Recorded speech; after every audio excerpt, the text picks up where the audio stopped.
Hello friends. तर माझं काम चालू होतं तुळशीच्या बिंद्राबनाला कलर करायचं. आणि आज होता तुळशी विवाहारंभ, म्हणजे आज तुळशीच्या विवाहाला सुरुवात होती आजपासनं. आणि आज प्रबोधिनी भागवत एकादशीही होती आणि दिवस चांगला होता, त्याच्यामुळे मी म्हटलं की आजच मी तुळशीचे लग्न लावून घेते. तर तुळशीच्या विवाहाच्या सर्वांना खूप खूप शुभेच्छा. आणि उद्यापासून शाळा चालू होते, त्याच्यामुळे म्हटलं आजच मी शांततेने विवाह लावून घेते. नंतर मग वेळ असं घाई गडबडीतच होतं. तर माझ्या तऱ्हेनं मी जशी मला तयारी करायची होती तशी मी ही तयारी केली आहे. आणि अशा प्रकारे माझी ही तुळशी सजलेली आहे. बघा किती गोंडच दिसते माझी तुळशी. आणि मग नंतर मी घाई गडबडीत रांगोळी वगैरे काढली आणि संध्याकाळ झाली होती. तुळशी विवाहाचा मुहूर्त पण आलेला होता जवळच. तर मग मी दिवे वगैरे लावून घेतले आणि तुळशी विवाहाच्या अजून काही जे काही साहित्य होते ते मी पूर्ण प्रकारे असे ठेवून घेतले. पूर्ण पूजा अशी साधी भोळी अशी पूजा अशी मांडली आहे. बघा तुम्ही, दिसायला छान दिसते पण साधी सिंपलच होती. आणि हा माझा छोटासा कृष्ण होता, ज्याचा आज विवाह सोहळा होता तुळशीसोबत. तर खूप छान अशी ही जोडी आहे तुळशी आणि कृष्णाची. बघा किती छान दिसते.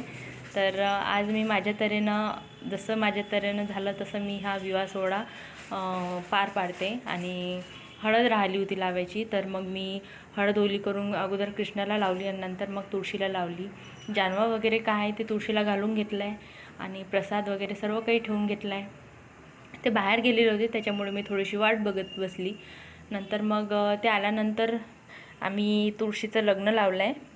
आणि अशा प्रकारे माझा तुळशीचा विवाह हा पार पडला आहे. आणि तुळशीचं लग्न लावल्यानंतर जशी नवरी नवरदेवाचं कन्यादान करताना त्यांना रेशीम गाठीत बांधलं जातं, लग्नाच्या बंधनात अडकवलं जातं, तसंच आम्ही कृष्ण आणि तुळशीलाही त्यांच्या लग्नाच्या बंधनात अडकवलेलं आहे. आणि अशाच प्रकारे त्यांचा विवाह हा पार पडला आणि खूप सुखाचा संसार राहो त्यांचा. अशीच आईवडिलाप्रमाणेच आम्ही असा विवाह लावला. आणि अशा प्रकारे अशी पूजा आमची पूर्ण झाली. नंतर मग आम्ही अगोदर गणपतीची आरती करून घेतली, नंतर तुळशीची आरती करून घेतली. नंतर आरती वगैरे झाल्यानंतर जो काही प्रसाद वगैरे वाटला आणि बोर भाजी आवळा हे मेन असतं त्याच्यासाठी, त्याच्यामुळे मी ते साहित्य आणून ठेवलेलं होतं. लग्न लावल्यानंतर बोर भाजी आवळा कृष्णदेव सावळा म्हणून कृष्णाला तुळशीजवळ ठेवला आणि जे काही बोर भाजीचं जे काही साहित्य होतं ते मी तुळशीजवळ ठेवलेलं आहे. नंतर मग लग्न लावल्यानंतर आमची आतिषबाजी चालू झाली फटाक्यांची. फटाका फुटलाही नाही तर आमचं घाबरणं चालू झालं, पण तरी आम्ही आतिषबाजी केली. आणि असे छोटे मोठे फटाके होते जे काही उरलेले होते दिवाळीचे, तर ते आम्ही आज फोडून घेतले. आणि अशा प्रकारे माझ्याजवळही काही होते